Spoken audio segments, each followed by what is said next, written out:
लगातार 2 दिनों से ये स्टॉक आप कह सकते हैं एक शानदार तेज़ी दिखा रहा है।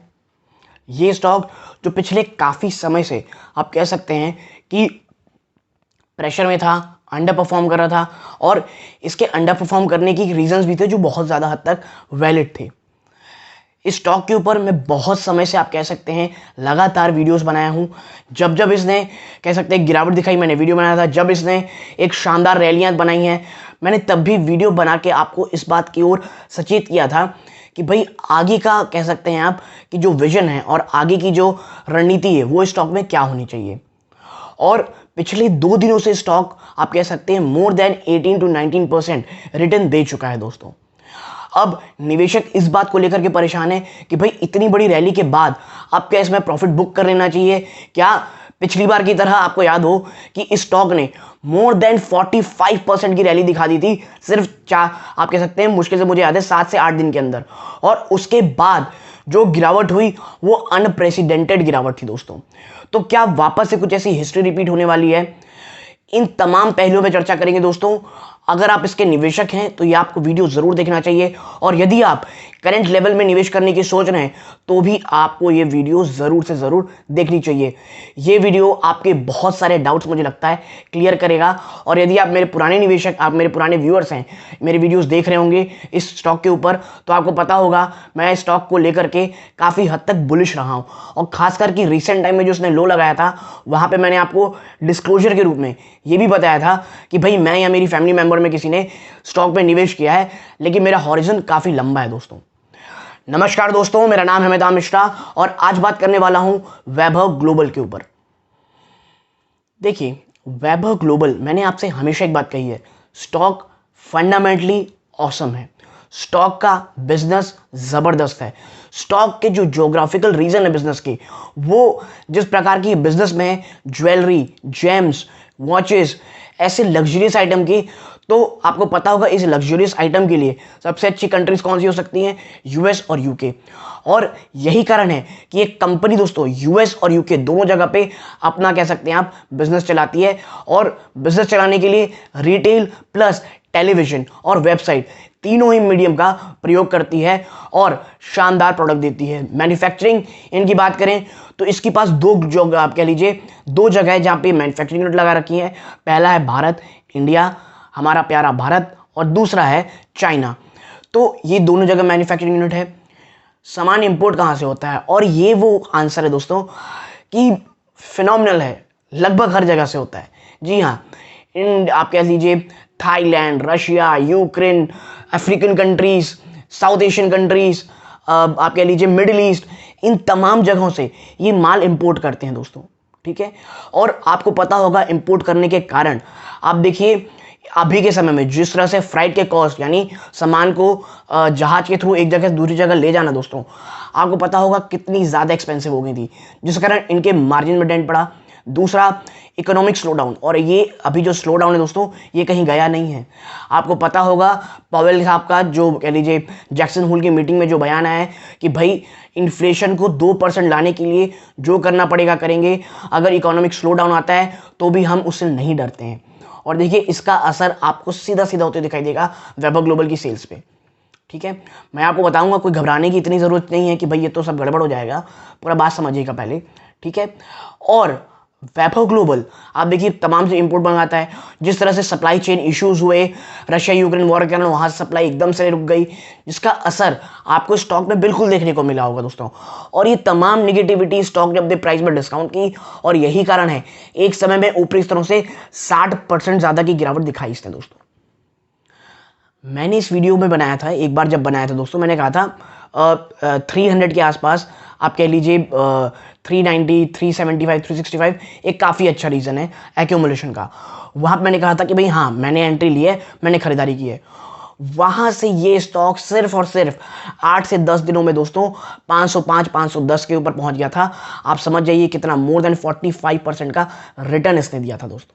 ठीक है, more than 40% return between 355 to 360 के आसपास था। वहाँ से मैंने तुरंत वीडियो बनाया था, मैंने कहा था देखिए स्टॉक कोई भी हो, अगर वो सिर्फ 7 से 8 दिनों या 10 दिनों के अंदर आपको 45-46% का रिटर्न अगर दे रहा है, उससे अच्छा मौका कुछ भी नहीं हो सकता दोस्तों प्रॉफिट बुक करने का, ठीक है। और प्रॉफिट बुक तो उस समय कर ही लेना चाहिए। मैंने वीडियो बनाया था भैया मैं इस स्टॉक से निकल गया हूँ, मैंने उस टाइम वीडियो बना के कहा था, और वहाँ से स्टॉक जो गिरावट दिखाया बिटवीन 290 296 के आसपास आया, मैंने वीडियो बना के कहा था देखिए भाई ये बहुत ज़्यादा अच्छे लेवल्स हैं, ठीक है।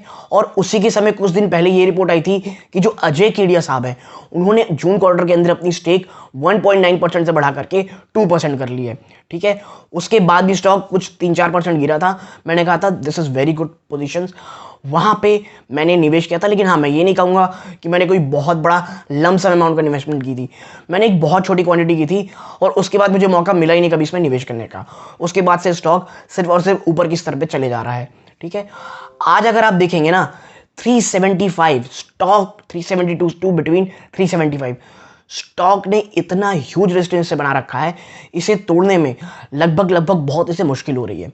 मैं दोस्तों ये वीडियो आपको बताऊं लगभग 1 बजे के आसपास बना रहा हूं, तब ये स्टॉक 350 360 359 360 के आसपास ट्रेड कर रहा है। 372 को एक बार टच करने के बाद वापस वहां से गिरावट देखने को मिल रही है।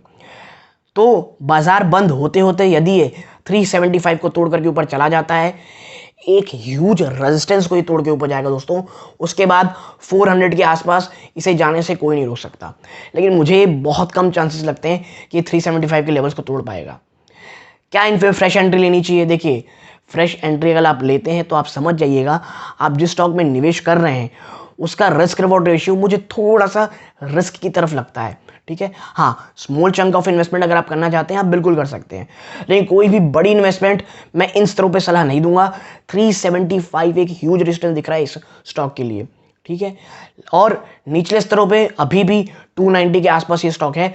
और एक बात याद रखिए दोस्तों, ये थोड़ा सा वॉलेटाइल स्टॉक बहुत ज़्यादा है ये, तो यदि आप अपने स्टॉक में वॉलेटिलिटी बर्दाश्त नहीं कर सकते, यदि आप अपने स्टॉक प्राइजेस में ऊपर नीचे नहीं देख सकते, तो मेरा ये मानना रहेगा प्लीज़ स्टॉक से दूर रहें दोस्तों, ठीक है। वरना as a investment stock, as a value pick stock ये मुझे काफ़ी अच्छा लगता है। और याद रखिएगा मैंने जो थोड़ी देर पहले वीडियो में कहा था कि घबराइए मत, कुछ चीज़ें खराब नहीं है, क्योंकि देखिए सितंबर क्वार्टर ये क्वार्टर है जो थोड़ा सा और आपको लैग लक्चर होते हुए दिखाई देगा, क्योंकि उसके बाद जो दिसंबर क्वार्टर आता है दोस्तों ये स्टॉक के लिए बहुत ज़्यादा अच्छा होता है। आपको पता होगा इसका मेन बिजनेस होता है यूएस यूके, उस समय क्रिसमस की छुट्टियां होती हैं, उस समय सबसे ज़्यादा शॉपिंग की जाती है। तो वैभव ग्लोबल के लिए जो दिसंबर क्वार्टर होता है ये सबसे ज़्यादा अच्छा होता है। और मैं हमेशा कहता हूँ इन्वेस्टमेंट के लिए, लॉन्ग टर्म इन्वेस्टमेंट के लिए स्टॉक में निवेश करने का समय वो नहीं होता जब स्टॉक बहुत तेज़ी दिखा रहा होता है, बल्कि वो होता है जब स्टॉक स्ट्रगल कर रहा हो, उसका सेक्टर स्ट्रगल कर रहा हो, उस समय होता है स्टॉक में निवेश करके लिए लॉन्ग टर्म इन्वेस्टमेंट के लिए निवेश करना दोस्तों। और वैभव ग्लोबल टॉप नॉच कंपनी है, वैभव ग्लोबल फंडामेंटली शानदार कंपनी है, वैभव ग्लोबल की जो बिजनेस कह लीजिए आप, जो मॉडल है वो बहुत शानदार है दोस्तों, ठीक है। तो एक बात बस याद रखिएगा वॉलेटाइल स्टॉक है, ये सोच करके निवेश कीजिएगा।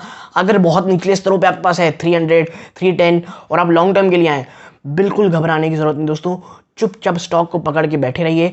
लॉन्ग टर्म के लिए 3-4 साल के लिए भूल जाइए कि आपने स्टॉक में निवेश किया हुआ है। लिटरली मैं आई एम टेलिंग यू, जो वर्स्ट केस सिनेरियो है ये 1 से 2 क्वार्टर और जाएगा, और मुझे लगता है सितंबर क्वार्टर के बाद शायद कुछ चीज़ें ठीक होती दिखाई दें, और उसके बाद आपको ये स्टॉक थोड़ी रैली करते हुए दिखाई ज़रूर से ज़रूर देगा दोस्तों। डिस्क्लोजर जैसे मैंने पहले बताया, मैं फिर बता दूं, मेरी खुद की पर्सनल होल्डिंग है इस स्टॉक में, लेकिन दोस्तों देखिए मेरी लॉन्ग टर्म की स्टॉक की होल्डिंग है, ठीक है। मैंने कोई शॉर्ट टर्म के लिए इसमें निवेश नहीं किया है, इसीलिए शॉर्ट टू मीडियम में अगर कुछ वॉलेटिलिटी और कुछ और भी बड़ी गिरावट होती है, even I am telling you अगर कुछ बाजार में बड़ी गिरावट हो जाती है, बड़ा करेक्शन आता है, स्टॉक वैभव ग्लोबल 290 को तोड़ते हुए 275 को तोड़ते हुए अगर 250 के आसपास भी जाता है, तो I will invest my next chunk of investment, ठीक है। तो आप एक चीज समझिए, वैभव ग्लोबल अभी please short to medium term के बारे में मत सोचिए, कोई बड़ी पिक्चर देखिए दोस्तों, ठीक है। आप बड़ी पिक्चर देखिए, आप यकीन मानिए 3 से 5 सालों में ये स्टॉक काफ़ी अच्छे रिटर्न आपको ज़रूर बना के देगा। मैं ये नहीं कहता सिर्फ ऊपर ऊपर जाता रहेगा, वॉलेटिलिटी स्टॉक में रहेगी, आपको एक जिग-जैग पैटर्न इसके स्टॉक के आपके लीजिए चार्ट में दिखाई देगा, लेकिन at the end of the day जिन स्तरों पे ये रहा है 290 300, 2 से 3 सालों में मुझे नहीं लगता ये स्टॉक आपको बहुत ही ज़्यादा अच्छे रिटर्न बना के दे। मुझे लगता है, माफ़ कीजिएगा, कि ये स्टॉक आपको लॉन्ग टर्म में एक अच्छे लेवल्स ज़रूर दिखाएगा और एक अच्छी इन्वेस्टमेंट आपकी ज़रूर होगी दोस्तों। ठीक है, तो यदि आपको मेरी ये छोटी सी एनालिसिस पसंद आई हो, प्लीज़ वीडियो को लाइक कीजिए, चैनल पहली बार आए हैं सब्सक्राइब ज़रूर कीजिएगा। यहाँ तक जुड़े रहे इस बात का बहुत बहुत धन्यवाद। ये इस वीडियो का अंत है। जय हिंद दोस्तों।